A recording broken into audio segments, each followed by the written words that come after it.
Can't wait to see this one. Of all the superstars on the roster, this guy is amongst the hardest working. That goes without saying.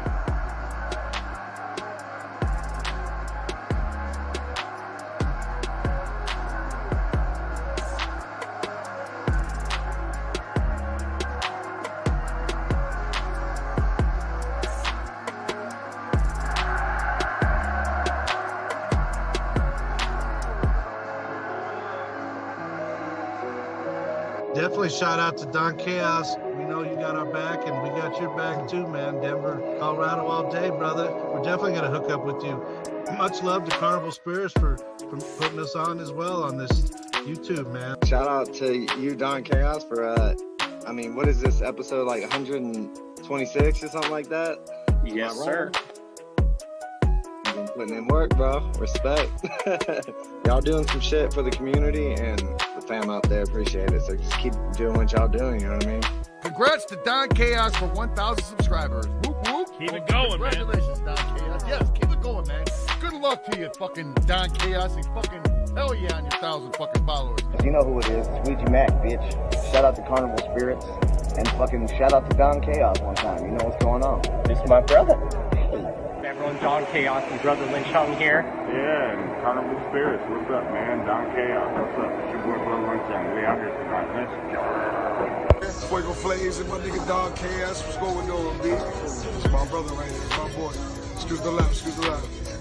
Yo, what up, y'all? This is Don Chaos, and I'm with a very legendary man. Go ahead and introduce yourself. Hey, Sean. Yeah, we at the gathering, y'all.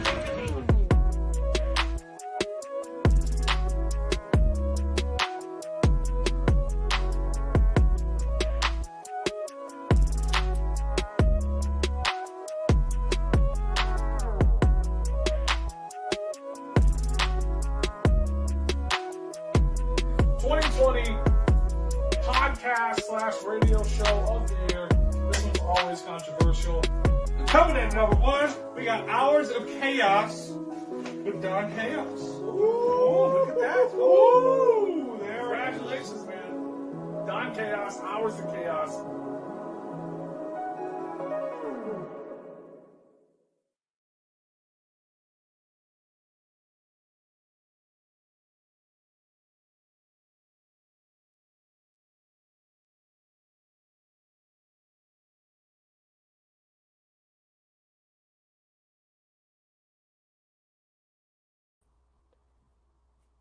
Yo, yo, yo, yo.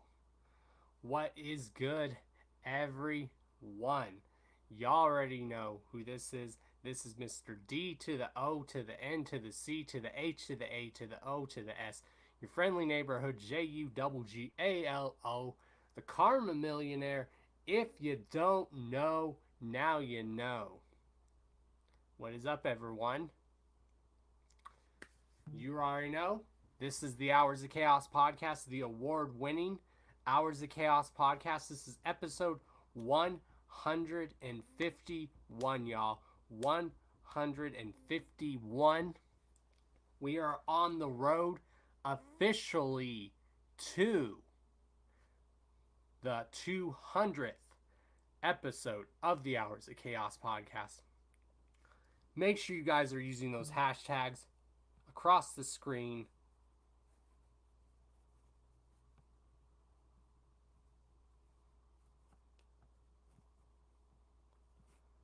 Let everyone know. Make sure you are sharing this everywhere, all over social media. Let everyone know, because this is the time. This is the Hours of Chaos time, because we are live in many different time zones, because somewhere in the world it's a different time or it's a different time zone. Hence why we are called the Hours of Chaos podcast. So those who knew, now you know.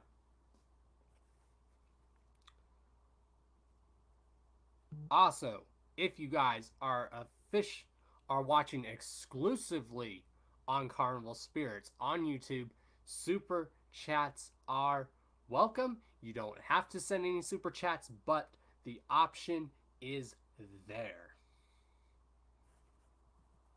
Of course, tonight we are joined by special guests, Roadside Goats. Now, you guys are probably wondering, who's Roadside Ghosts? Well, Roadside Ghosts, y'all, are the group. The lead singer of this band was the one who's featured on the chorus of the track. One of my favorite tracks off of Yum Yum Bedlam, Ain't No Time. And I've been looking into this band more, and I'm loving what I'm hearing. So that's why I figured I'd get them on the show. Of course, also tonight we are going to be reviewing Hallowicked, my trip in Detroit. So we have pictures on that. We have a whole slew of news to drop, y'all. And all I gotta say is we have some more guests that are lined up in future Hours of Chaos podcast episodes, especially after next week. We have a major big guest announcement after next week, y'all. Like, holy shit. This guest spot is very big too.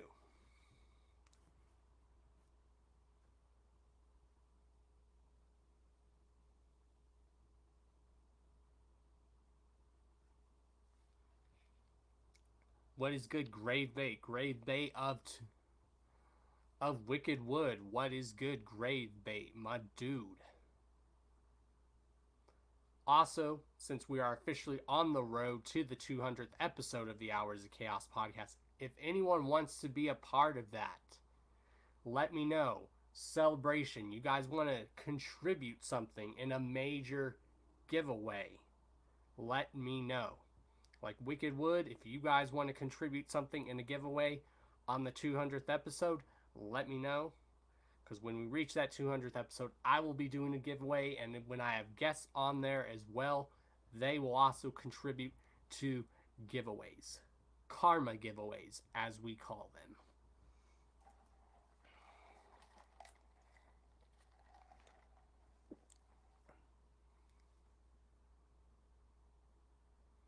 It's good to be back, after taking a 2-week hiatus of the Hours of Chaos podcast.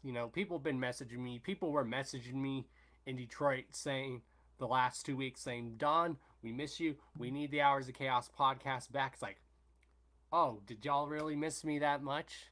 Did y'all really miss me that much?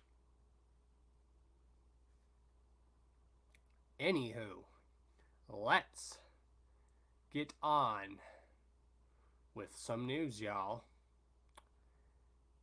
There's been a few things going on in the underground indie scene, and we will be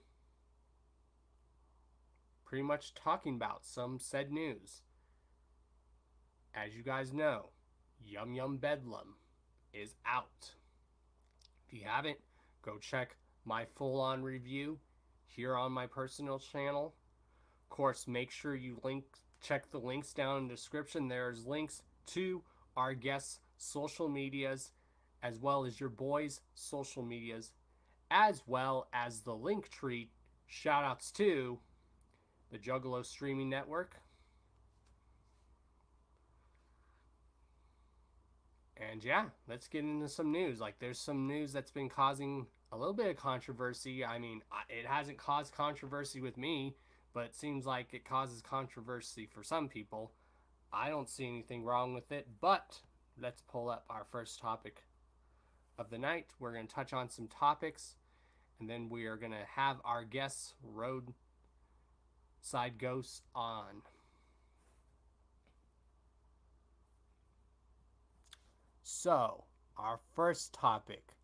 Both topics have to deal with the same thing, but let me pull up my topics. First and foremost, Mikey Clark, legendary producer Mikey Clark, who has done production for the likes of ICP, Kid Rock, and Esham, as well as other greats, was recently spotted in the studio with Axe, them Zool Boys. Now, people are wondering, does this mean Mikey Clark is going to be helping production on the next All Azuli Lou project? Hell yeah, I definitely hope so. You know, that is like a dream collab project right there. Mikey Clark and Alazuli, whether he's working on a song with them or doing a full-length album for him, I'm excited. You know, people always said how Mikey Clark and ICP go hand in hand together. Well, I've been waiting for years for Mikey Clark and Alazuli to do a track together. Because lately, you know, also Alazuli works with another great producer, Slasher Dave. Shoutouts to Slasher Dave if you guys haven't heard of him. But yes, this picture, I seen this picture and I geeked out like a motherfucker. Now, what I'm hoping is, I hope it's not just a track that they're working on together. I hope it's a full-length album. And speaking of Mikey Clark, he made a post earlier on social media saying, shoutouts to ICP, Yum Yum Bedlam, new album, Here Comes the Carnival, joint is dope, definitely favorite track, props to Kuma on point. Also love the video for Wretched, is dope as fuck. I would love to hear the two dope verses, maybe a remix, good shit. So is this a sign that maybe eventually Wretched might get a remix video or track with Shaggy 2 Dope on a verse? And Mikey Clark also took to social media when someone asked him if he's going to work on the 6th Joker's card of the second deck, and he said maybe. So who knows, maybe Mikey Clark is going to do that, and maybe because it is the 6th of the second deck, they are going to have a bunch of production on there, because a lot of these other Joker cards, a lot of people don't know, have had a bunch of production on it. You just gotta read the credits. Like, as far as the second deck is concerned, Mikey Clark did Bang Pow Boom, he did Mighty Death Pop. Like, people forget he did the Mighty Death Pop. Everyone thinks he just did Bang Pow Boom. No, he did Bang Pow Boom and the Mighty Death Pop. There was also production on there as well as other people. So yeah, is Mikey Clark going to be doing some work probably on the 6 Joker's cards, the second deck? Possibly. You know, from what I've been seeing, I think ICP is just going to work with a whole bunch of different producers. And that's one thing I love about them, is when they work with different producers. You know, if you read the album credits of a lot of these other albums, they've done work with other producers. They've done work with Seven, who's known for like being Strange Music's producer, in-house producer. They've had production from Straight Jacket. You know, for so many people, they've even had production from the dude. His name is slipping my mind right now. Strange Joe, who did production for Shady Records. Joe Strange, that's who it is. Joe Strange. You know, they've just been doing work with a whole bunch of different producers, and would I like to see them work with Mikey Clark again? Definitely, yes, because, you know, Mikey Clark is a legendary producer. But I think that's what makes an ICP album good, is there's production by other producers as well. So, there's that.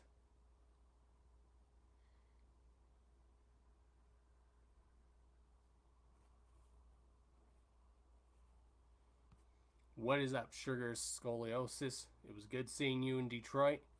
Yeah.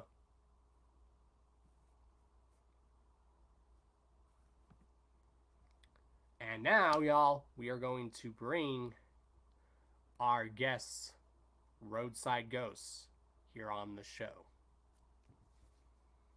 So let me send the link.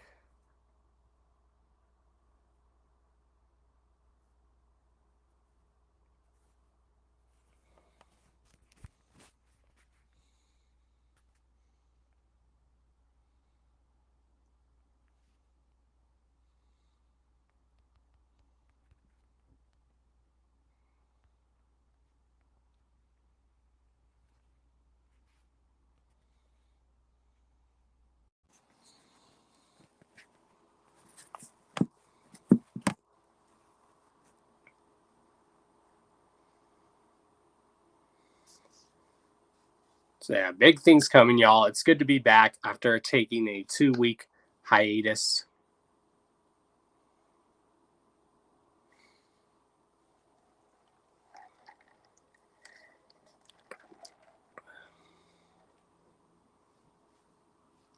What is up?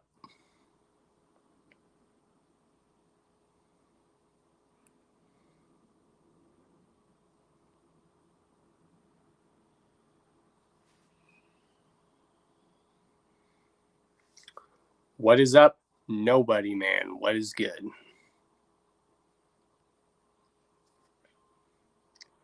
Yeah, wait till you guys see who our next guest is going to be after next week. Again, if you want to be on the Hours of Chaos podcast, just let me know.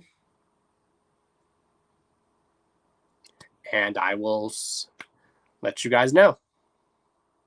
Again, we are on the road to the 200th episode. So if you want to be a guest on there and contribute in a big giveaway, just let me know.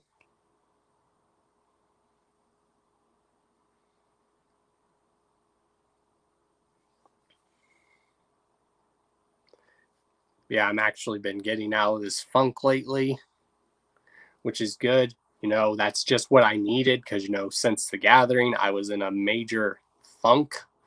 And when I went on my trip in Detroit, that really helped get me out of that funk. So things are really starting to get back on track now. Things are starting to get back on track for your boy, y'all. We ain't going to stop. We just keep going strong.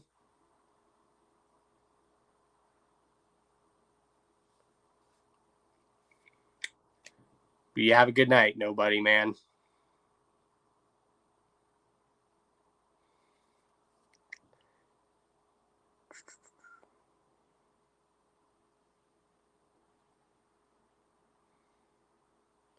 So as we wait for our guests.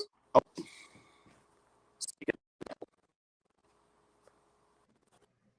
What is up? Yo, what's up, man? We don't know. Nothing much. You? Just chilling. Hell yeah. Well, thank you for joining us. Whoops, you guys.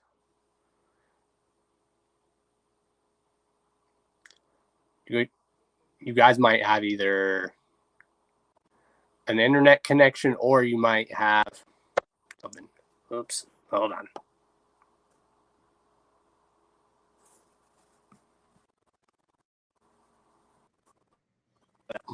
Yo. Sorry about that. Oh, it's all good.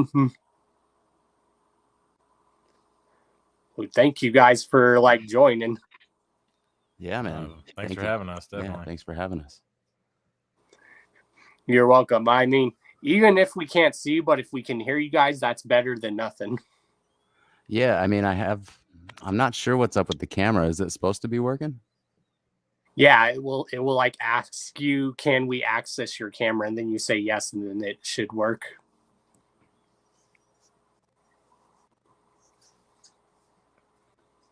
There we go. Yo. Nice. Hell yeah. We made it. So what's up? Not much, man. We did a little recording session last night. We're working on a new single. We actually played it for the first time ever at Hallowicked. But yeah, it's called Monster. We're definitely excited to put that one out. Hell yeah. Oh yeah. Well, what we're gonna do is what we usually do when we have our guests on is we just let you guys give a little brief introduction of yourselves, where you're from, and then we will ask with the questions. Okay, cool. You want to start this one off, Gary? You sure started the band. Yeah, I'm Gary Green. We started this project a little while ago now, back in 2012.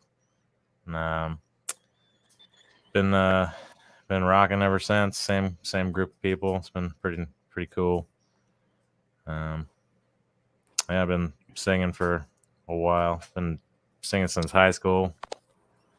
And, yeah, I don't really know what else to say about myself. Yeah, and you and Eric kind of got together, and then you guys put up an ad on Craigslist, and that's how we met. Yeah. Yeah, I've been drumming for a while. And when I saw these guys ad, I mean, they had like a pretty professional look about them, you know. It really attracted me. They were definitely driven. So, and obviously I like the songs, every song I dig. So, but yeah, we've been doing it for like 10 years.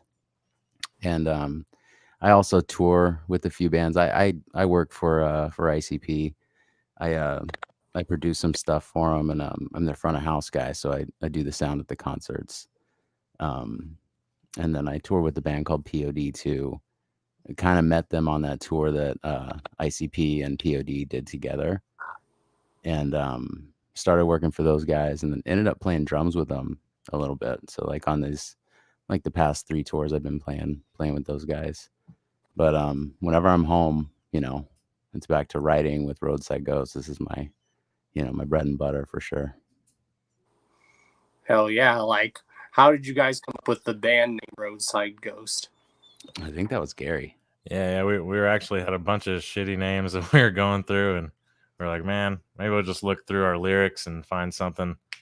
And so we were going through it, and we had a song called Roadside Ghost. I'm like, oh, that's kind of cool. I just stuck. It was available everywhere. Like all the other names we were fucking with was like domains were taken, and this one just everything was open. So we're like, ah, must have been it. It's meant to be. Hell yeah. And you guys are from Detroit, right? No. I just know, you know, the guys, the ICP guys, but we're out in California. Oh, nice. Yeah. These guys were in Corona, and I'm in Riverside. Same general area though, like 20 minutes from me. Yeah, California's got a really good like music scene, like as well as far as like rock and all that other good genre of music. Yeah.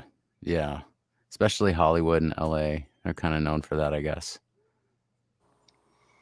So yeah, I guess we could even ask like, what was some of the music that like, if both of you can like answer this individually, but what was like the first like piece of music that you remember listening to that made you like fall in love with music? It's clear for me. I tell the story all the time, man. I wasn't into music until I was probably like 7 or 8. I was in my aunt's car, and on the bottom of her car with all this shit everywhere, I saw this black album that was just, I had no idea what it was, but I took it home. It turned out to be Metallica's Black Album.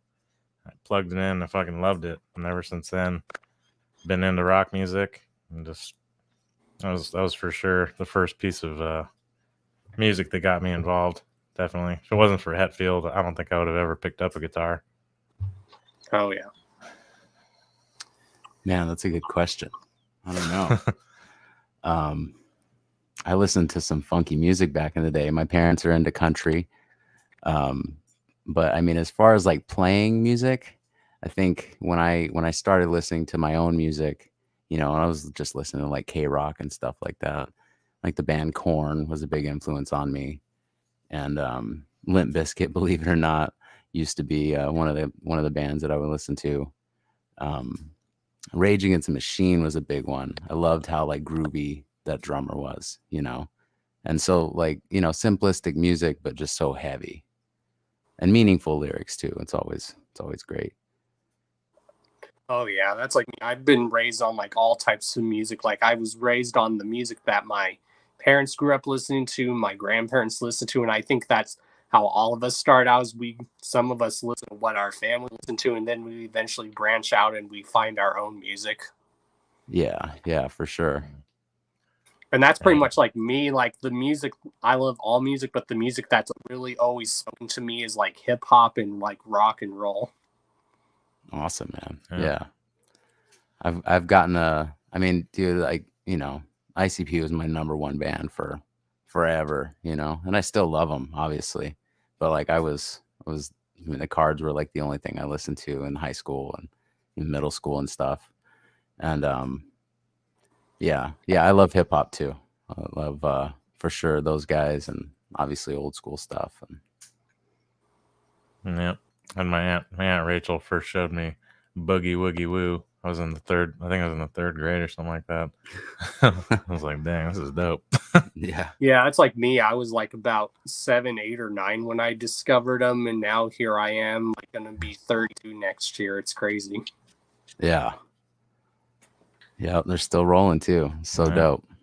Still putting on great shows. Killing it. Bedlam was awesome. Yeah. The album was dope. A lot of good shit on there. And yeah, I really love that track that you guys did, Ain't No Time. Like, I've been playing that song like nonstop. I just like love your voice, man. Like, just when you go on the chorus, your voice is so powerful and you can like feel the emotion. I was like, damn. Thank you, man. Thank you. It's such an emotional song, you know. Had to put my chops out there for that one. Yeah, that song's been like my jam. I'm like, wow, this dude's got like a good voice. And ever since then, I've been like researching you guys. I'm like, these guys are really dope. Thank you. Thank you. That's thank awesome. you, man. Hell yeah. So yeah, you want to tell everyone in the chat like how that song came about and stuff and what it was like actually working with ICP in the studio? Yeah, man. So I worked on Fearless Fred, and I think that was the start of my like producing with those guys, or really just engineering. It was really just kind of engineering and mixing for those guys. And when I came back home, they hit me up and they were like, "Hey, we want Alien Ant Farm on a track. We think that would be really dope." And so on Yum Yum's Lure, you know, it came out on that album. But we did all of that recording here at my place. And I'm good friends with those guys. So I just had them come over like one at a time and record their parts. And then I sent it off to Joe and he loved it. And then he hit me up again and he was like, "Hey man, do you know of another singer that might have like that 90s kind of grunge style? He's really into, like Alice in Chains and like those 90s like grunge bands. He's really into that." And I was like, "Dude, my singer's pretty much like that." So I hit him up and I was like, "I'm going to send you this track." And he fell in love with it. He really did. And he kept saying it was going to go on the album. And I kept calling like Straight Jacket or their other guy and would hit him up and be like, "Yo, you think it's going to be on the album or whatever?" And they were like, "I don't know, we'll see." And then it was. But he absolutely loved Gary's take on it. He let Gary write the whole chorus. And we added drums and guitars. Our guitarist Eric, he also did some harmonies on it too, just kind of thickened the whole thing up. But it was dope, man. It was surreal, like coming from like my very favorite band growing up and then working with them and then being on a fucking Joker's card with them, playing a set with them, and then Gary, this guy, did right there. Freaking, it's all surreal. It's amazing for me personally, and I know that Gary grew up listening to the guys too, and it's fucking dope. It's cool. I never would have thought, in a million years be working with ICP. It's definitely fucking cool. Oh yeah, it's one of those things that's surreal. Like me and like my crew, we did like some work with them during DCG Con. Like we hosted like one of the gaming events there, and we never thought we would see like ICP and Psychopathic like shout us all out individually by name on their social media. It was surreal. That's awesome. Hell yeah. Dude, those were dope. The game cons. And it's funny how you said you went for a 90s feel, because when I hear that song Ain't No Time, it gives me like an early to mid 90s feel to it. So it's crazy that that's what you guys went for. Like I've been playing that and people were like, "Who is that?" And then after the song, I'm like, "Oh, that's ICP." And they're like, "No way." Yeah, hell yeah, man. And that's one thing I've always loved about them is they're like so diverse and they're always not afraid to experiment. Like I think that's the perfect combination, having ICP on there, you guys, and then having Devereaux doing some of his trap shit. That was like the perfect mashup. Hell yeah, man. Yeah. No, all of us working together on that really brought it to life. It was dope. Hell yeah. So is there like anyone you guys would actually like, since you've already worked with ICP, but is there anyone else in the industry that you would like love to work with? Oh, damn, that's a good question. We were chatting with Shaggy Airhead at the show. That was it'd be dope to work with him. He writes some sick ass beats. But as far as like working with anybody in general, I just feel like right now we're focused on working, with ourselves and putting out new material. Just, definitely would be up for having some guests on our songs. Some guest either verses or even hooks. Would be dope. Yeah, I think the possibilities are like endless these days. Yeah, for sure. Looks like our guitarist is chiming in. Hey, how you guys doing? He's got the mega bass mic. Hey, bass. How's it going? This is Eric from Roadside Ghost. Thank you for having us. Apologies for being fashionably late. Oh, it's okay. I can be fashionably late too. Sometimes it happens. Yeah. As they were saying, it would be really cool to branch out and kind of tackle that corner and kind of like in the same way have, I'm sure with the new album, it seems like they're taking some risks themselves and, reaching out to different artists. It's really cool to see.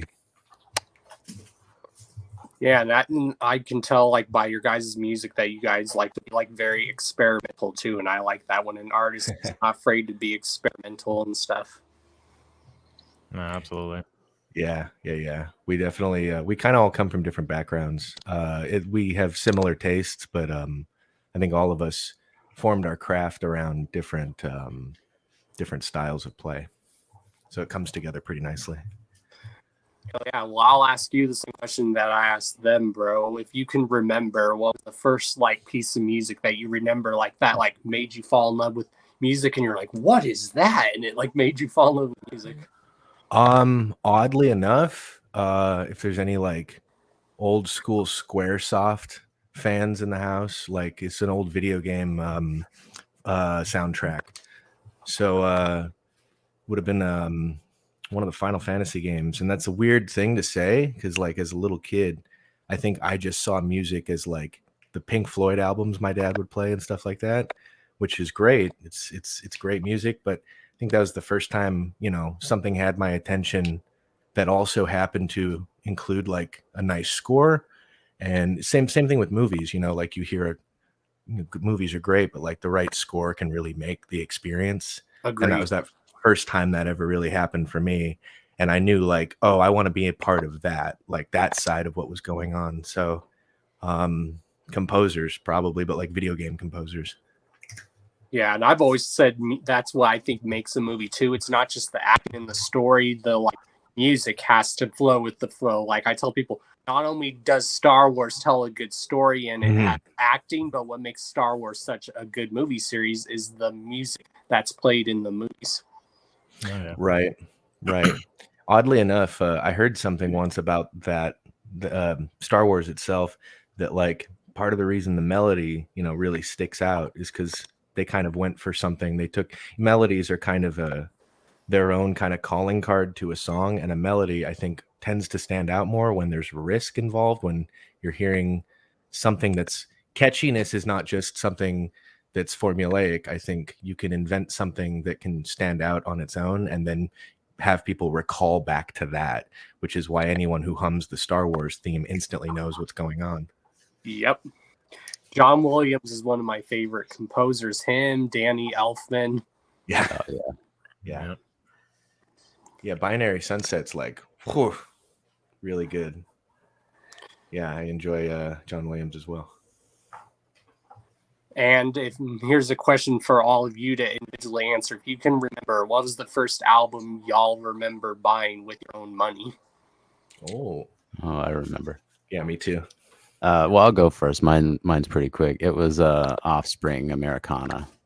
That was the first one. That was the kind of music I listened to once I finally had my own inner voice for music. It was really punk. Yeah, or I guess that's kind of like pop punk, but it evolved into punk.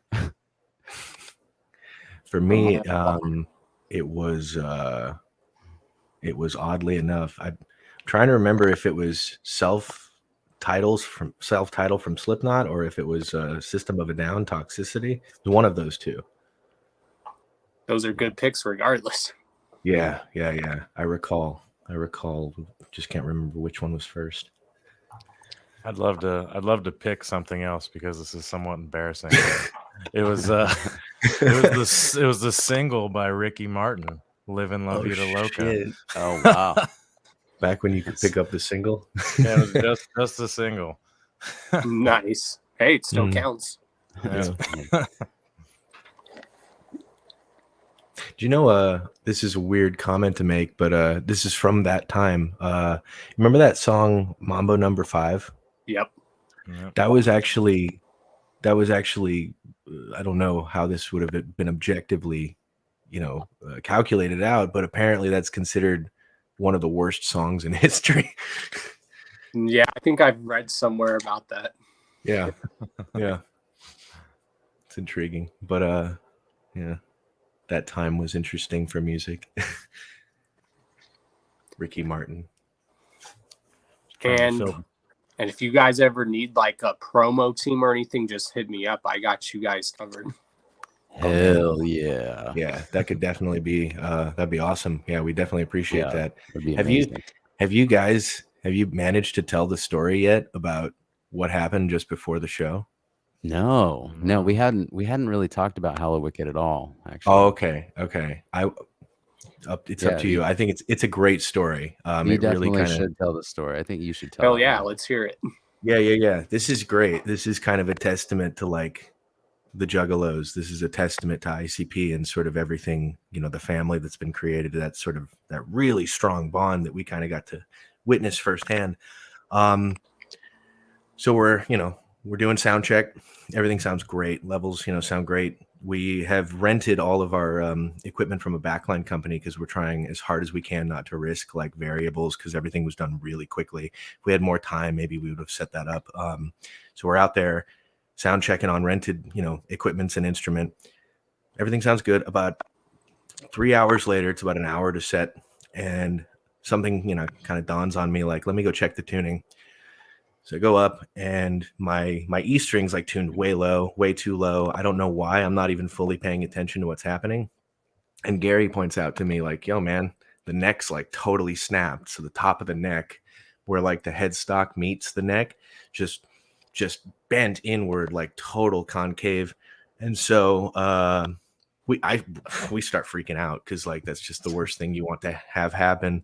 1 hour before the show, yeah, 1 hour before show.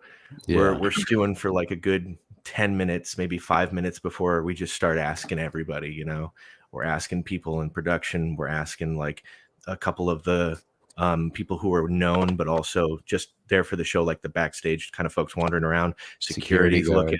Yeah. Like we got people calling their cousins, calling their brothers, calling their uncles, like, yo, do you got a guitar you could bring to this like location within, X amount of minutes? 45 minutes. Yeah, no kidding. And so what is it like? I think somewhere between 15 and 12 minutes before we go on, a guitar comes in. 4 minutes. 3 minutes. It was 7:56. And so I get it tuned up. I'm like just tuned. This thing hasn't even gotten to soak in the temperature of like the room it's in yet. And I turn to John. I'm like, we got like 5 minutes. He's like, we got 1 minute. So we jump on, and basically it happened, I think, because you guys have such a strong thing going on that you were able to see, production people walking through security, were able to see us like in a really heightened, moment of stress and things like that. And, they just helped us out. They just came through, and, everybody was on it. And we have to thank you guys for that, for sure. Anybody listening who was there, just in general, the spirit of, ICP and the Juggalos, it helped us come through 100%. Sure, man. That's just having the look of the carnival on your side, as we call it. Yeah. Yeah. I always think about it like if Eric didn't think to go check the tuning, Rude Boy would have come out there and gave us that dope ass introduction. Then we would have went up on stage, and then the fucking guitar would have been broken, and then everyone would be like, "You fucked up." Yeah, 100%. I hadn't even Oh, thought bro. about that, but you're right. Like, Oh, like this sucked getting so that bad. dope ass intro, like super stoked, like getting the crowd primed for us, and then Yeah. So Would, how was start, that like flapping my arms. guys playing at Hallowicked? It was intense. It was dope. It was. Yeah. It happened really fast in my head, you know, because there was a lot of stresses, like he's saying about that broken guitar and you know, not getting it fixed until like less than 5 minutes, or not getting a new one until then. But I mean, it was sick, man. You know, I mean, we got some love. You know, not really sure what to expect sometimes. You know, and with a new act in front of a Juggalo crowd, and it really went over well. I was really stoked. People were into it, and afterwards we had a bunch of people come up and say how they loved it and stuff, and it was really awesome to get that. Yeah, I've been to ICP shows many times, but that was my very first Hallowicked, like in Detroit this past weekend. I was like, yes, I've been to clown shows in Denver, and Denver shows are good, but when you go to an actual clown show in Detroit, the atmosphere is no other, and it's awesome. Yeah, it was sick as fuck. Yeah, for sure. And to see Jay being on point and moving, like, dude, it's like, yes. Yeah, like that. And they killed that "Ain't No Time" song at the album release party, and there was no rehearsals for that. You know, it was just on point. Both you and Jay killed that. Like, I always watch that footage. I'm like, damn. Yeah, it was so fun. It was awesome. Didn't know when the song was gonna happen. They just gave me a mic. They're like, all right, just wait for the song. It's coming. I'm like, all right. And I bet that also if you were on Cloud 9, they're like, holy shit, I'm like sharing the stage with Jay. Holy shit. Oh yeah. It was fucking awesome. It was like, I didn't even know what else to do on stage. Walked out and just gave him a hug. I'm like, fuck, this is awesome, man. I was sick. Yeah. And I hope definitely we hear that song more and hear you guys do that song more live together. Because I think that song is going to go over well live. From what I've been seeing, it went over very well. Dude, yeah, I've been reading a lot of the comments, you know, on that live footage, and it's all positive. People can relate to that song, you know, and the same thing with the YouTube comments on the actual track. I mean, people can relate to it. I've been playing it like nonstop. I was like, damn, this has like been my jam a lot lately. Yeah. Hell yeah, man. And I'm hoping, you know, I know they're talking about a farewell tour, but it'd be real dope to throw us on the bill and just have us perform that song each night, you know? That'd be real sick. Hell yeah, or to even see you guys play that song at a gathering, that'd be dope. That would be dope too. Fuck yeah. They're talking about it. Word on the street anyway.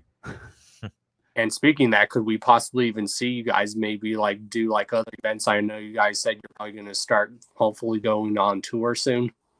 Yeah, we just picked up a trailer. Got a little bit of repairs to do on it. One of the hinges is it's all frozen up, so ordered some hinges on Amazon. We're gonna get those installed, but we got some bands in Florida that want to do something with us. We have another band out here in Southern California that wants to do like a West Coast tour, kind of go up PCH, you know, just drive up the coast and hit all the cool spots up there. But we would love to do some more clown shows for sure. Absolutely. Well, if you guys definitely want a good venue to recommend, I recommend like the Roxy Theater. Like I know Scum, who owns like the venue, just hook him up, and I'm sure he could even book you guys here in Denver. That'd be sick, man. Yeah, that'd be awesome. Well, shit. Yeah, no. If anything, that's, you know, obviously the last couple years have been kind of on the back, or they've been kind of like frozen in suspension because of COVID and everything. So it's kind of nice to be getting back to that point where we can count on more and more places to be open. We're definitely planning to hit some cities and states. I think just trying to line all that up logistically speaking. And man, that just separately, you know, speaking as myself, as a member of the band, it was interesting to walk up yesterday and see that trailer. I was like, whoa. Yeah. Next level. Yeah. It's nice to see something. Tour, man. Yeah. Nice to see something we can haul around. And I think you guys are really going places. So all I got to do is just keep up the great work. Dude, Thank you, man. Thank much you. appreciated, man. Thank you. And thank you for having us. If anything, it's like it's nice to be able to have a corner to talk about, you know, the experience. It's nice that you guys obviously have a super like integrated, like, you know, it's interesting because when I talk about ICP to, you know, folks in Juggalos, it's like you all have this very, very kind of it's somewhat slightly different each time I hear someone talk about it, but it sounds so very similar. Like it's a lot of synergy, I guess is the word I'm looking for. Yeah. It's the family. Exactly. And that's why I like to like have a show. Like when I have guests on my show, this is why I have guests, is because I help promote people that I know that deserve recognition. It's like my way of giving back, because I've always done that. I always put people on. I never ask for anything else in return. That's Yeah. super awesome. Yeah. Yeah, it's nice to have a platform like that to be able to talk about things and to be able to talk about the show. Like it was definitely next level for us, and everything regarding you know, ICP's kindness is it's been super great. It's been super big opportunity. We knew we had to rush to it. We knew when we were called, we were like, yes, we're making this happen. And I think it was like what, 10-hour turnaround. We already had like flights booked, everything, like Yeah, we a only good percentage. we only got the word 2 weeks before the show. I'm like, come Yeah. on out. Yeah. Hold it off. And you guys are like actually like the real first like rock band that I had on the show, which is dope. And you guys are always welcome on the show. Like anytime, whenever you guys want to come on and promote something again, just you can go, hey, we want to come on and promote something, or we got an album coming up. You guys can just come on and promote it. That's Hell yeah, huge, man. man. Something I don't know if they'd already mentioned it yet. Something not like a all-out promotion quite yet, but maybe just like a little like little backstage, kind of like behind the scenes kind of insight. Is we do have a single we're getting ready to push out here pretty soon. We did play that single at the show, and we're ready to put something together here. It's gonna be called Monster. Oh, nice. Yeah. Gary, you should talk about the song you wrote, Gary. You should talk about Monster, Gary. Talk about Monster. Yeah, a little bit. Give him a little, you know, like tell him a little bit about. Well, I personally like to leave songs open to interpretation, because the way art is interpreted to each individual person makes them relate to it better. True. But I mean, from my standpoint of the song, I wrote it about just like the inside of a serial killer's like brain, like inside of a monster's head, like just, and how people can just walk around them and not know exactly who they're sitting next to. Like it could be just someone who's just totally insane.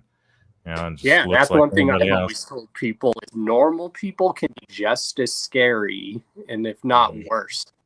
Yeah. Right. Look at Jeffrey Dahmer. No one thought he was crazy, and look at all this shit he did. Exactly. Or like that, I don't remember his name, the dude who was on the dating show back in the 70s or 80s. That guy, like, just a total sleeper. Nobody knew. Yep, so that's why I wear a shirt that everyone always says, I want that shirt, like, says normal people scare me.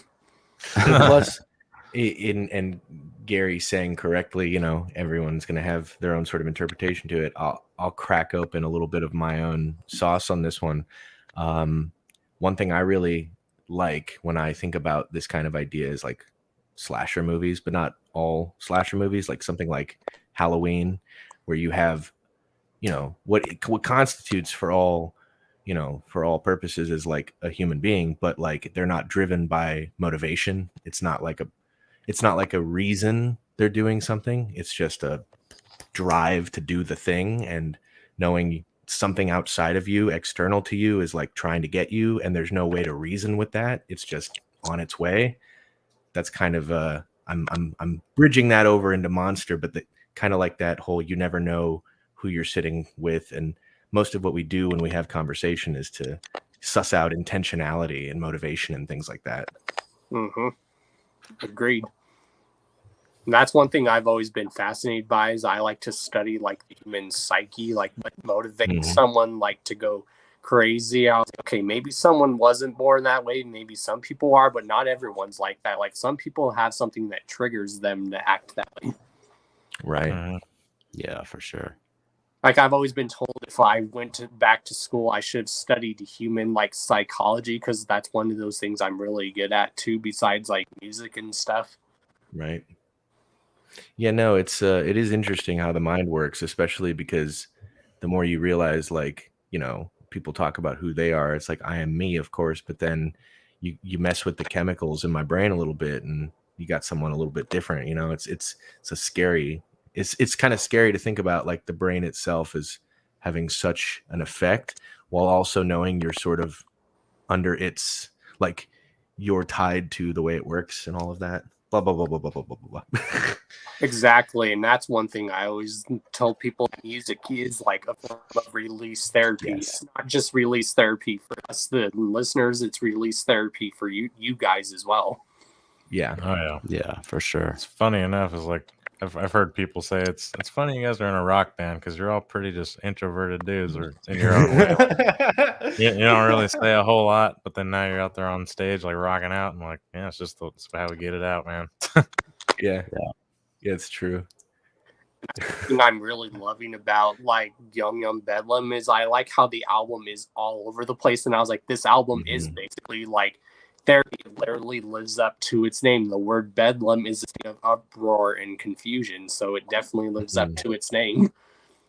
Yeah. Interesting. Yeah. And I always tell people when you look at it, haven't all ICP albums been all over the place? And actually they have. I was like, see, nothing new. Yeah. And I think that's why definitely we like them, because they can do serious songs and they do songs that make you think. Then they can do funny songs, or they can do straight sex songs. They have this many layers, and I think that's why a lot of us love them. They have so many layers to them. Yeah. Diversity for sure. Nice.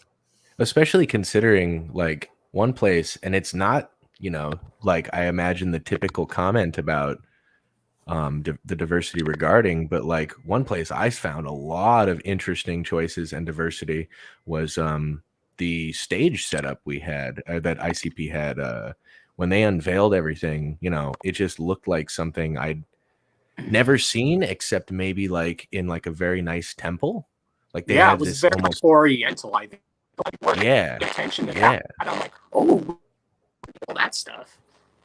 Yeah, exactly. It was a very like I was kind of blown away. I was not expecting that, and like you said, they pull out a lot of interesting stops. They keep you guessing.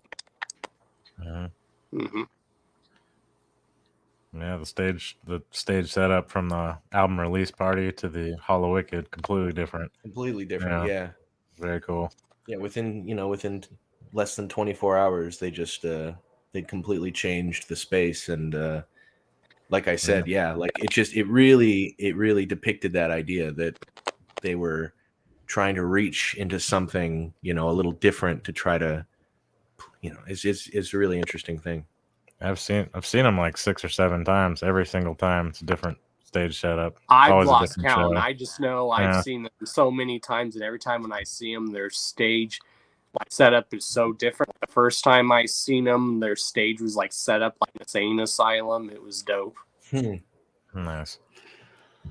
I've seen every show the last 8 years. You're like, I can tell you all the configurations. Yeah, they've just done so many dope shows. They've performed with so many people, and I told people they're one of those groups that no matter how many times I see them, you can never get tired of them because their stage presence is just always so different. I like how they use theatrics and whatnot. I was like, it's literally like a carnival. Yeah, you got 8 Boy. Yeah, it's pretty fun. Yeah. It's funny you do mention that, like, because I'm pretty sure I saw people who had come to the show as like people just wanting to check out ICP, and that kind of does tell you kind of like what you were just saying.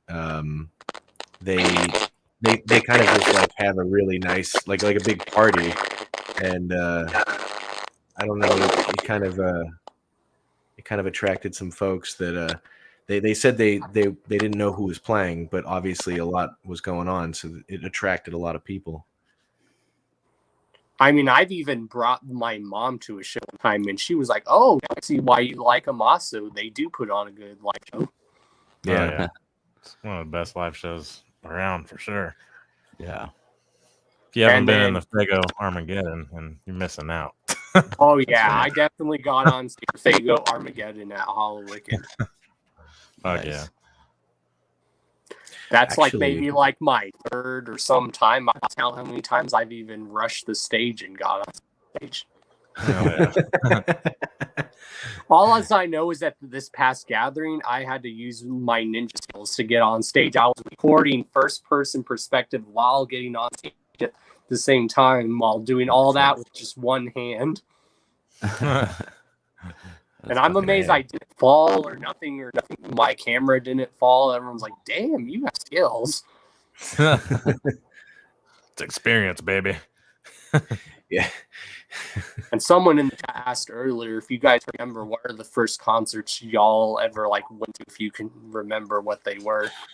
Dude, my very first concert, my mom took me to go see ICP. It was my number one favorite band, and it was at the Grove. Well, it was called the Sun Theater before, but now it's called the Grove, I believe. What was that tour? But oh, dude, what tour was it? Dude, I've actually thought about this a lot, and I have never been able to pinpoint it. I know that I think Head PE was on it. I want to say Head PE was on it, but it was a minute ago. You know, it was a long time ago. That was probably the Bang Pow Boom tour because I remember them opening up for that show. But Dude, maybe I not say I was like, ICP before then. yeah, I think it had to have been before. I want to say it was like Jekyll Brothers era. Oh, nice.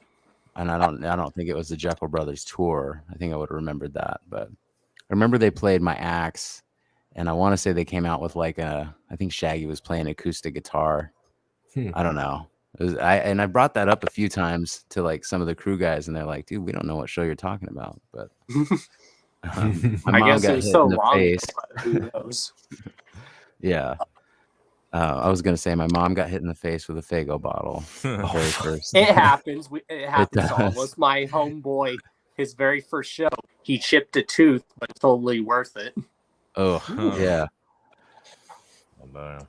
Damn, dude. For me, I think I was hanging out with a buddy.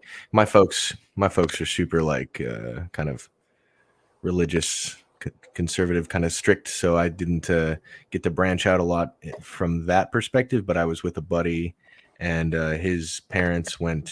We all went to like a Queensryche and a Dream Theater show. Nice. Yeah. I think that was my first show. I wasn't even able to go to concerts until I was in like the 8th grade. Oh, damn. And the first one I wanted to go to was Ozfest. Oh yeah. So I got to see a bunch of dope ass bands. It was fucking sweet. I think that was my second concert. Ozfest. Yeah, my sister's boyfriend at the time, you know, somehow got my parents to let me go. And Nice. yeah, it was sick. Yeah, besides ICP, like I love Ozzy Osbourne and Black Sabbath. Oh hell yeah. Yeah. It's fucking so cool. Got to see them on their last tour that they went on. It was so awesome. When they were touring as Black Sabbath. It was fucking cool, man. It's the first time I got to see them. Yeah, my first concert was like the summer after I graduated middle school. When I tell people what this first concert was, they're like, damn, it was Chameleonaire, Paul Wall, Twista, E40, and Snoop Oh Dogg. damn. Oh wow. That's a big one. That was a big one. Yeah. Oh, that is a very big one. People are like, you saw Snoop Dogg for your first concert? I'm like, yep. And it was really dope. He was headlining because like there used to be this annual hip-hop festival like that every radio station would do, but over the last few years it hasn't been so good. But it used to be called Summer Jam, and they would always have all these good like hip hop acts perform and stuff. Yeah.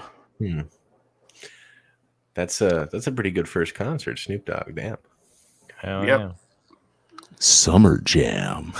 In my opinion, like that was the last real good summer jam that took place here in Colorado.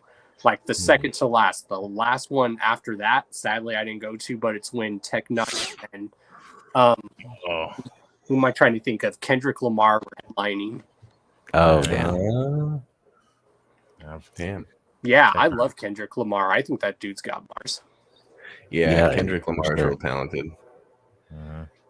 Tech 9 too. That guy's got so much speed. It's crazy. And when I did hear you on the chorus for Ain't No Time, I could actually see you guys doing a track with Tech because he's really into rock and roll too. No way. That would be sick. Yeah, that would be sick. Yeah. We're gonna put that one in the old idea box. I mean, that's one thing why I've always loved because he's always diverse too. Like he's not just a rapper. He can do gospel type stuff. He can do metal, rock type songs. Right. Yeah. Yeah, especially considering. I mean, that's what was the genre new metal, like where that kind of became more integrated, call it rap metal or something. Right, that combination of like the Linkin Park kind of like the just throwing the turntables over some heavy chugging. Yeah, I remember when back in the day they would always throw ICP in that category as rap metal. Yeah, I remember that too. Interesting. Definitely remember that. And since you guys do love ICP, like individually, if you guys had to pick, what are probably your guys' like favorite albums or Joker card? Which one actually speaks to you more and why? I mean, I'd probably have to go with Malenko, even though I'm sure, there's a big percentage who would say the same thing. But that's just when that was the first album I, was introduced to, and I listened to it from front to back, and I was just blown away by the storytelling. These awesome tracks, awesome beats. They hit so hard. They were so groovy. And the lyrics, like you were saying, sometimes they're funny, sometimes they're scary, sometimes they're, there's a serious message behind it. But probably that album for me. And the Wraith too, because that was a big one. But yeah, probably Malenko for me. Yeah, that's exactly the two albums I was gonna say. So fuck you, John. I read your notes. Yeah. I was thinking that as well. Hell's Pit. Damn. You guys pretty much took mine. So and Malenko, it's like I said, the Boogie Woogie Woo, that was like the first song that I'd ever got exposed to from them. I was like, damn, I was into like creepy horror shit as a kid, so like that song was like, damn, this is really cool. And then just listen to the rest of the album, the Halls of Illusions. I fucking love that song. This is a great overall album. Malenko's number 2 for me, but number 1 for me is probably like the Riddle Box. Riddle Box is classic. Yeah. I mean, but then again, I tell people I love all their albums because everything has its own sound and unique theme to it. Like you can tell the sound they were going for with what was around on that time. Like when you hear Carnival Carnage, you can hear like NWA type shit, Beastie Boys type shit. Yeah, I feel like you were talking about Metallica's Black album.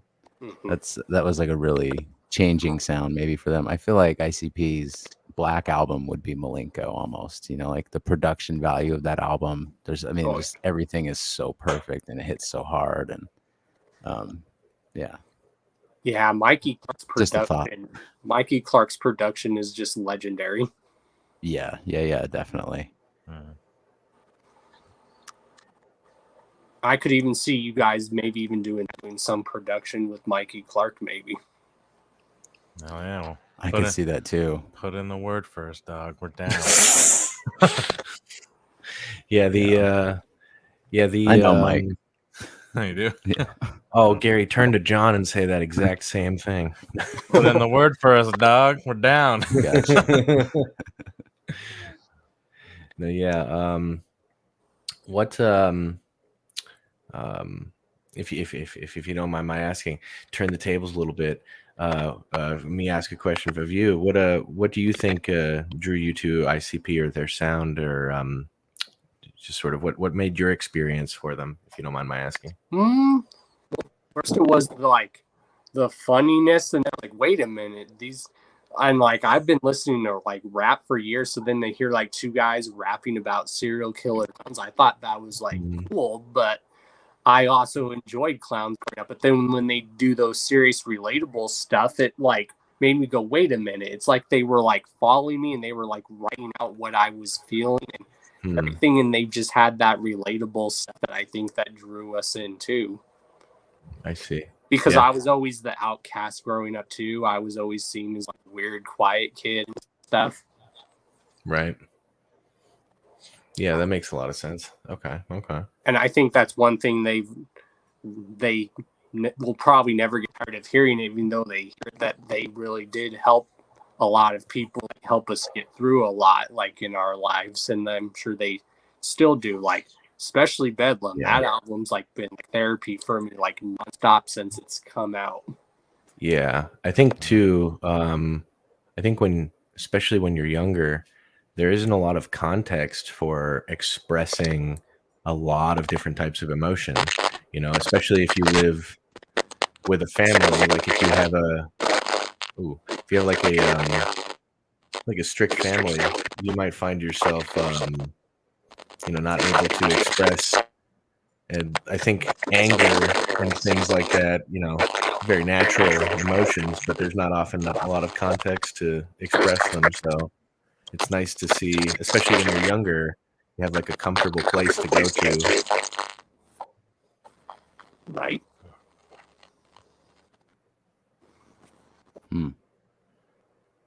Sound was awful. Uh-oh. Yeah. I think it's just us now.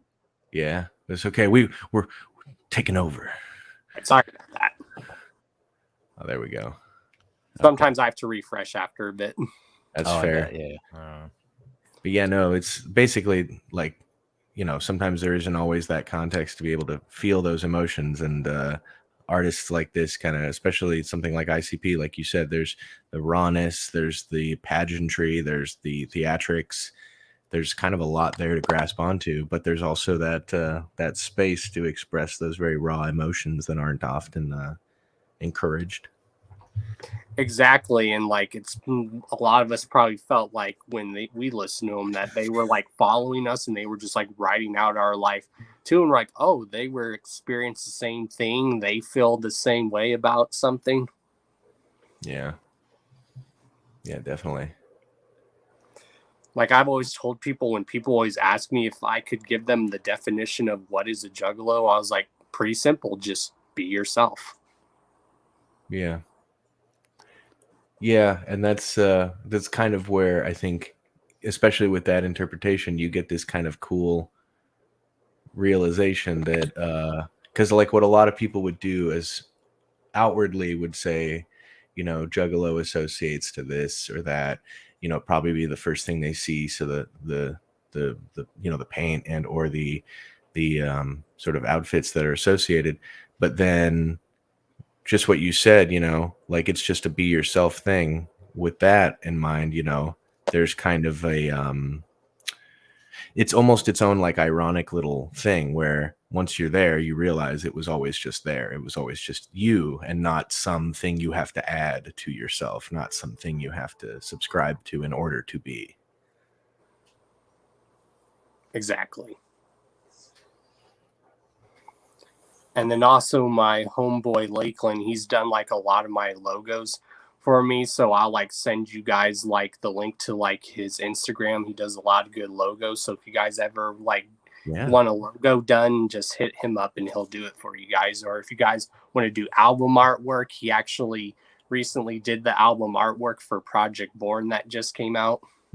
Oh, nice. Okay. Yeah, man, we're trying to design something right now. So maybe we'll hit him up. Yeah, like I said, he can do logo for you guys. He can do album artwork. Yeah. Yeah, definitely send him our way. Yeah.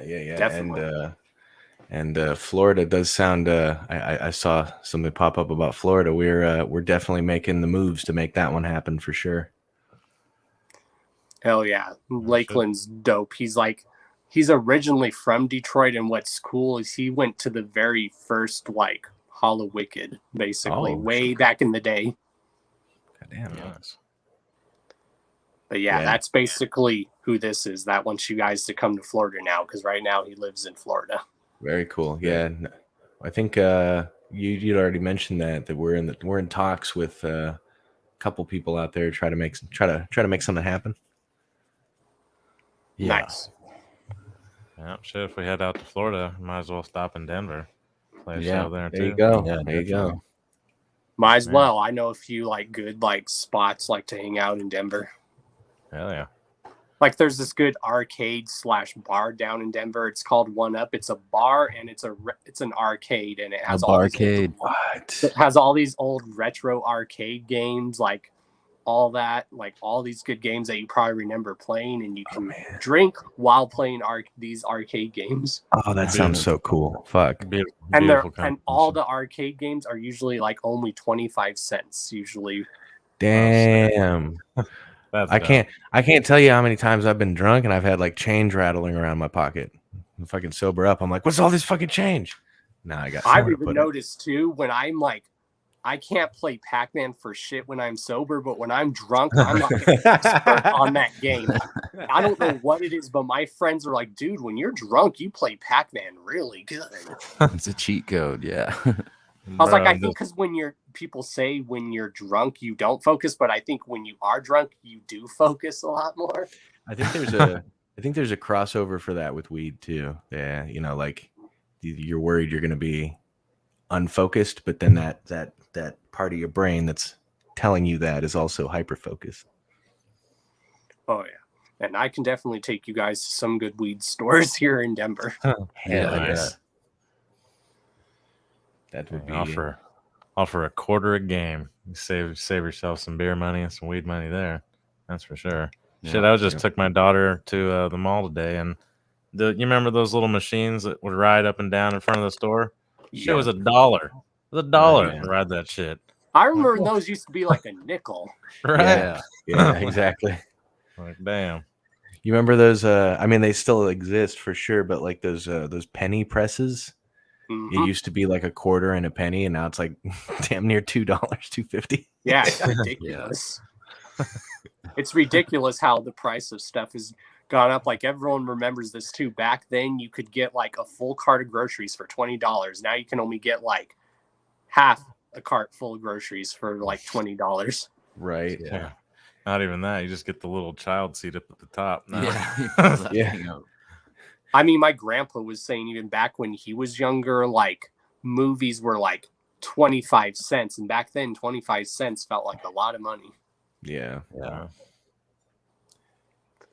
man. I would love to go back and take advantage of that without any of the with all the ignorance in my head, just thinking it would last forever. But also I just realized, isn't smashing a penny isn't that like the same as burning $1? If you think about Pretty it, much. Aren't you like rendering it useless? And then like, what the fuck is that? Can I assume I can curse. I just don't want to. Can I use the F-bomb? Yes, you can. You can use all the F-bombs you want. That's fuck yeah. Fuck yeah. But no, yeah, that sounds like that's some illegal shit. The IRS better hit up those motherfuckers. Right. We want our pennies.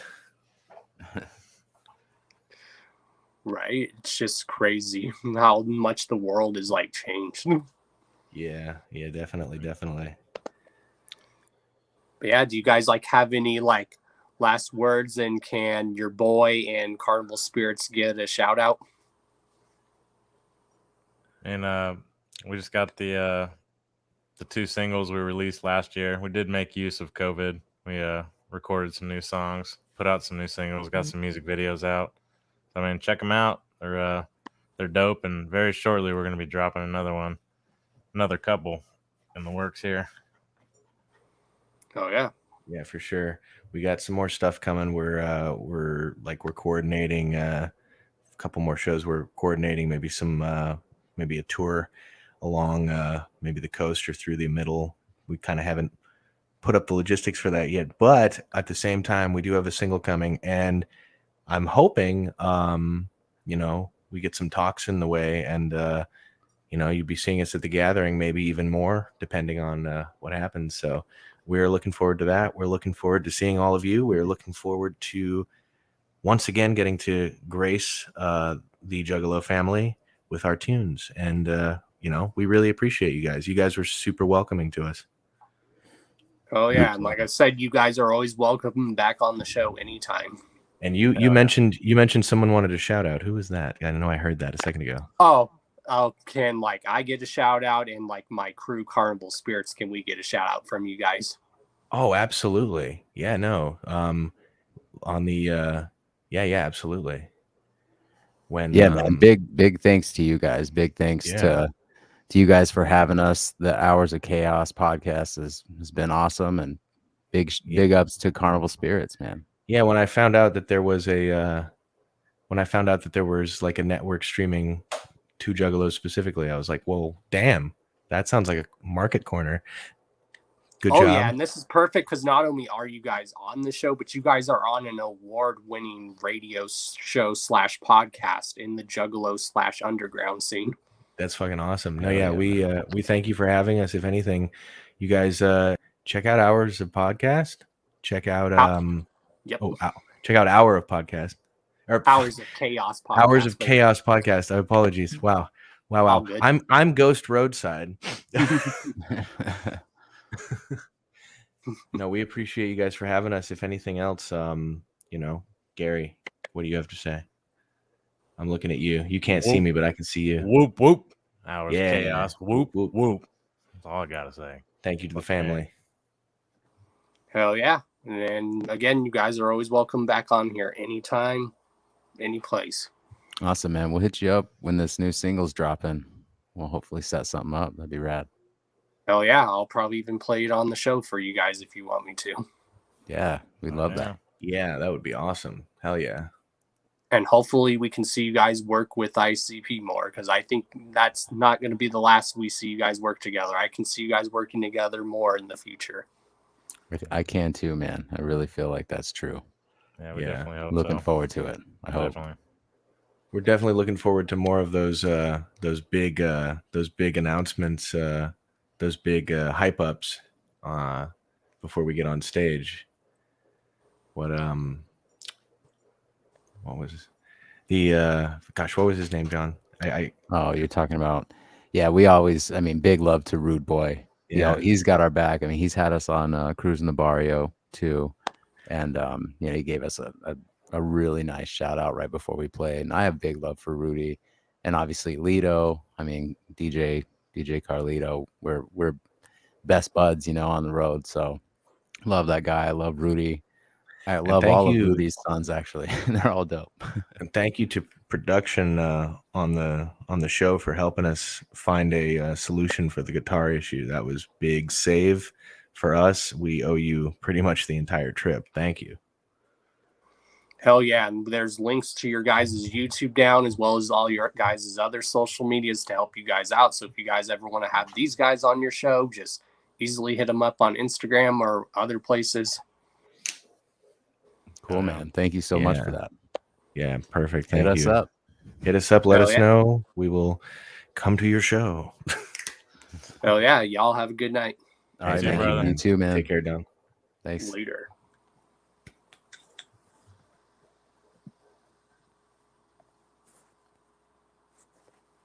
And that was Roadside Ghost, y'all.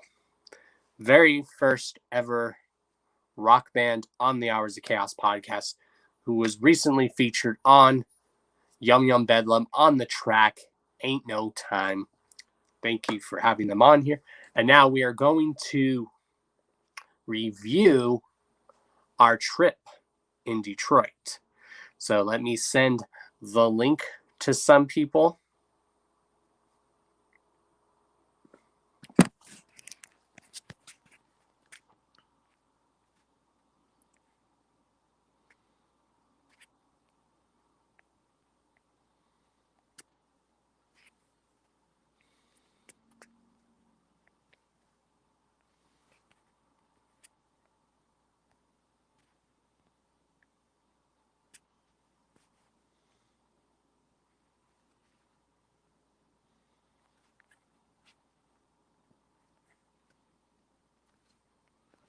And now, while we wait for some other people to join,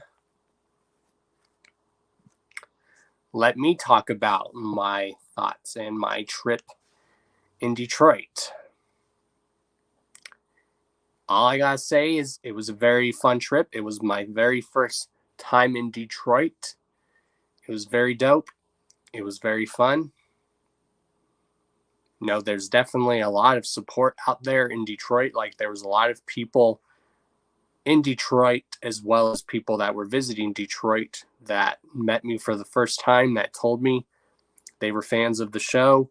They love what I'm doing, and they told me to just keep up the good work. There was just a lot of love in Detroit, and I felt really at home there in Detroit. Because, you know, ever since the gathering, I've been in like a funk lately. So I needed this. This trip was really good, you know. Hung out with Shanzi and Roxy. We partied on all that good happy jazz. Got lit and all that shit. It was fun. We were staying in River Road, which, you know, was ICP's old stomping grounds. And speaking of that, whoever thought we would have been 6 minutes down from this historic spot? That's right. We went to the historic, not wrong picture, the historic Dog Beats cover location.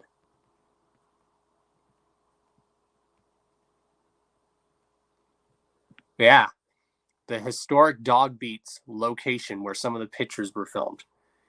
Here's some pictures. It was a very dope trip.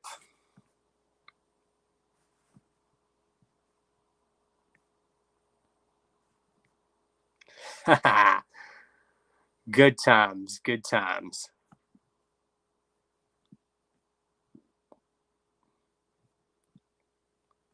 Oh, this picture I love. Look at Shanzi. Yeah, that's the same exact Dog Beats spot, y'all.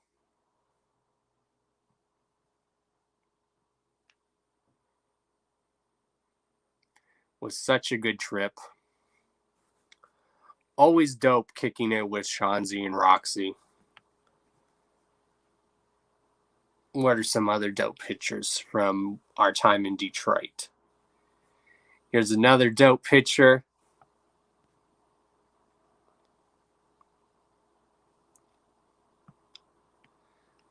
This picture is really dope of me, DC, Megs, Echo Side, and Miss Hollywood. We went to breakfast/lunch that day, so I was kicking it with them.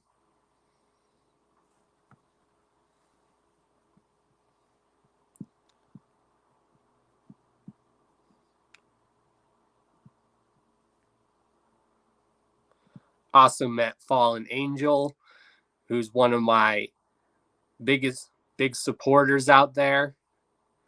Met him down there. He did not expect me to be out in Detroit, so he saw me there. We kicked it, snapped this photo together. Shouts to Fallen Angel. What other dope pictures do we have? Here's a dope picture from in downtown Detroit. I guess this area is like turned into a skating rink, which is very nice.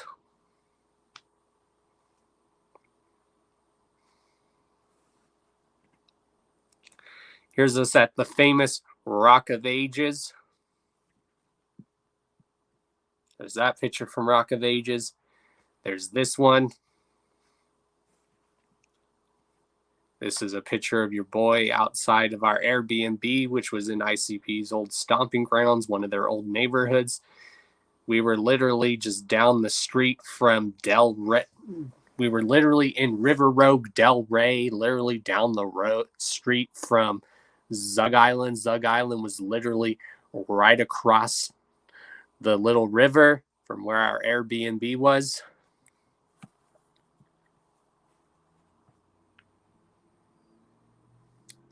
Now is us literally near downtown Detroit, like where Tiger Stadium is and where Ford Field is. Dope picture of Sister Hatchet. Always good to see Sister Hatchet. Here's some good wall art from like Mexican Town.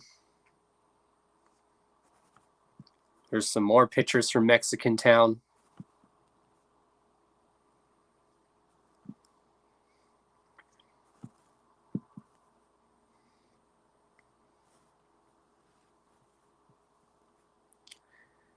Here's us just chilling, walking on Jefferson Avenue. Yes, there's Mexican Town there, right there. Some of these pictures are out of order, but yes, had to get a picture of the Jefferson Avenue sign. Y'all know about that. Dude, that looks dope with the flag in the background. That is dope. I actually just snapped that randomly. That turned out really good. Echo Side Fiend and me at Hallowicked.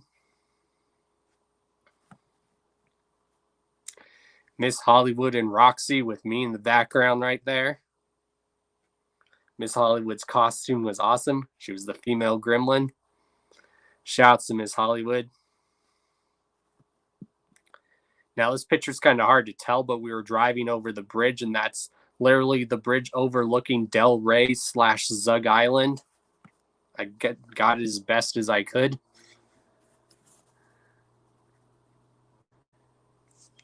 Here's a dope picture of me and Shanzi, Roxy, and Miss Hollywood.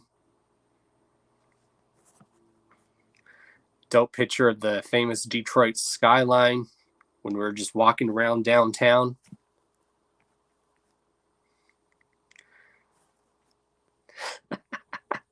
Good times.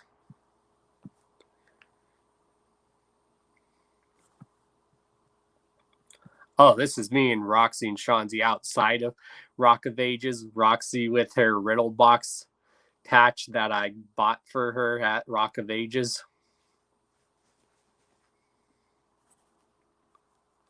And then this was us after the Tech 9 show with those matching Tech 9 dope clown shirts.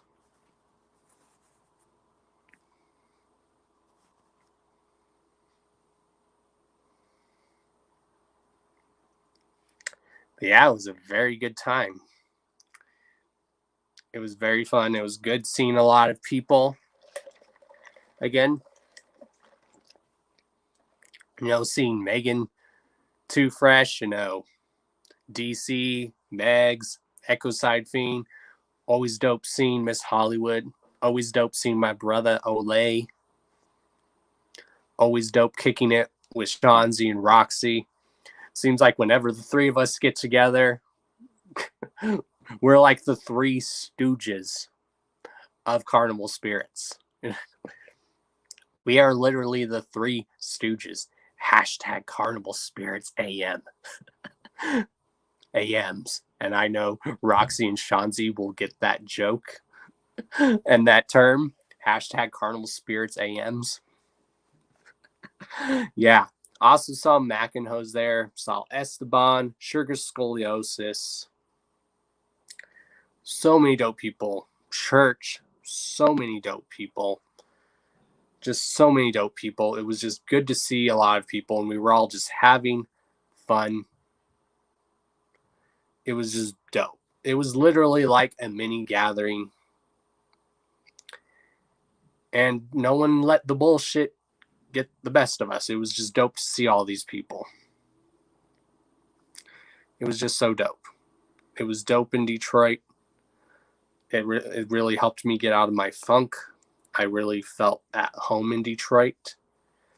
I felt really welcomed. You know, there was a lot of people that were in Detroit that also were from Michigan and also in visiting Michigan, giving me props for my show and what I do. And people were telling me to just keep up the great work, and they love what I do, and just stay being humble, just stay being myself, and just have fun doing what I'm doing with my show.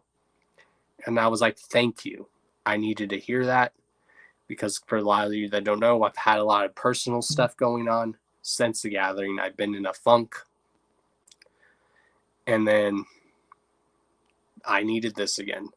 There's just something about it when you go to an event and you see people that you enjoy also being around and hanging around. It makes you feel good about yourself. Also saw Legends Never Die. Shouts to Legends Never Die podcast. It was just an all-around great show, y'all. So much dopeness.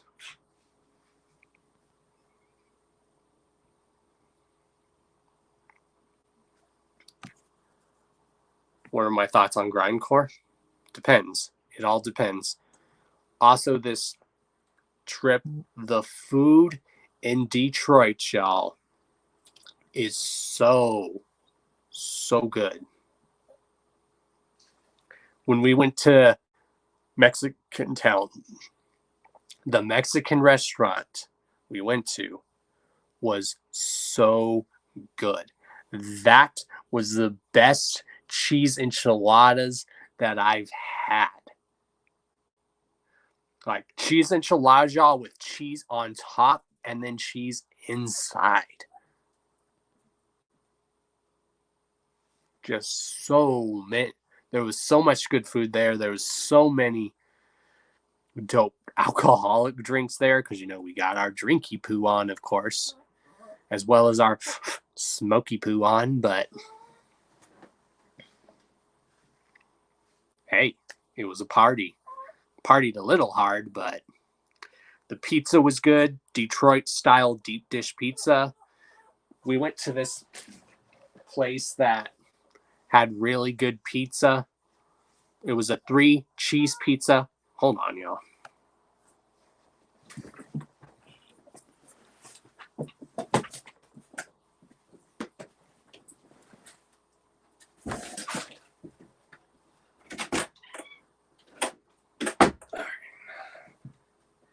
Anywho. But yes, the food in Detroit, y'all, is really, really good. Yes, we were burning some trees in Detroit. We were definitely burning some trees in Detroit. Yeah, the drinks in Detroit are good. There's this one called like the Zug Island Fume. I believe that's what it was called. Shanzi, if you're here, remind me, what was that alcoholic drink I drank that tasted like a Long Island iced tea, but it was like a Detroit style? It was called a Zug Island something. Smoke funnel or something. Yeah, it was like called a Zug Island like funnel or something. But it was very, very good. There was this one drink I was going to try there. It was called the Ghetto Blaster. It sounded really good. Of course, our first night in Detroit, we went to go to the ABK and Sawed Off show, which was, I believe, around, it was either on 7 Mile or 8 Mile, one of the two. One of the two, I believe. It was either on 7 Mile or 8 Mile.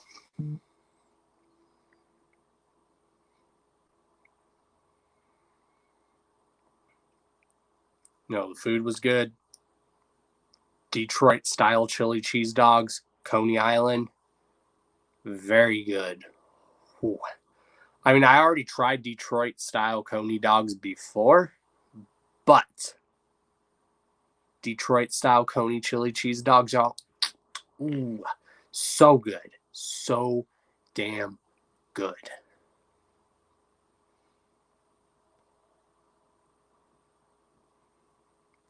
Yeah, that Sawed Off show was litty.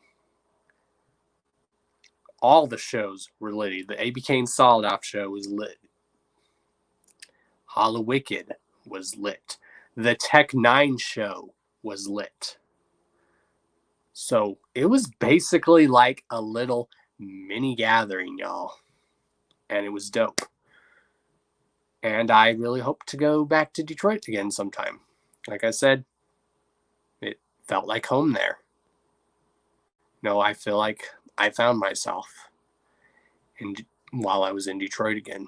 Because ever since after the gathering, I've been in a funk, and Detroit felt like home. You know, it's always good to see people that you see at like events and whatnot.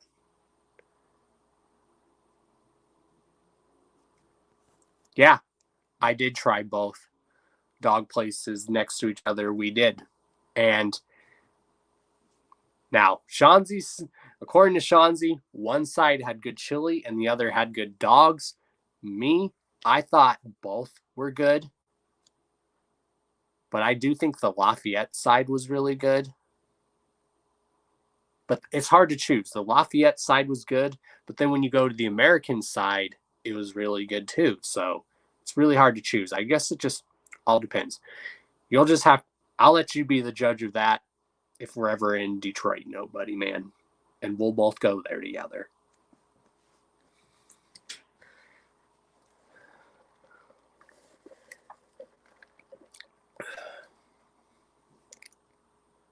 Yeah, we did try that hot dog joint. We had Jello shots at the ABK and Sawed Off show. It was an all-around great time in Detroit, y'all. And I had fun kicking it. Always fun kicking it with Shanzi and Roxy. Again, we are literally the three stooges of Carnival Spirits. We are the Carnival Spirits. Hashtag Carnival Spirits AMs. You might say. It was fun.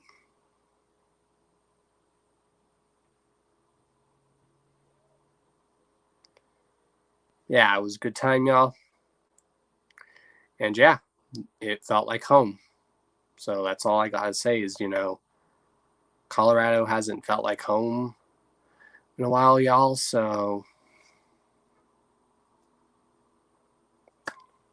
you never know. You never know. But I'm going to go ahead and get off for the night. And yeah, you guys already know who I am. I am Mr. D to the O to the N to the C to the H to the A to the O to the S, your friendly neighborhood JUGGALO, the Karma Millionaire. If you don't know, now you know. And if you still don't know, chat, let them hear it. Also, like, subscribe, thumbs up this live stream, thumbs down this live stream, do whatever you want. I don't give a fuck. And yeah. And I will see you guys next time on the Hours of Chaos podcast. Or possibly for an album review. Peace, y'all.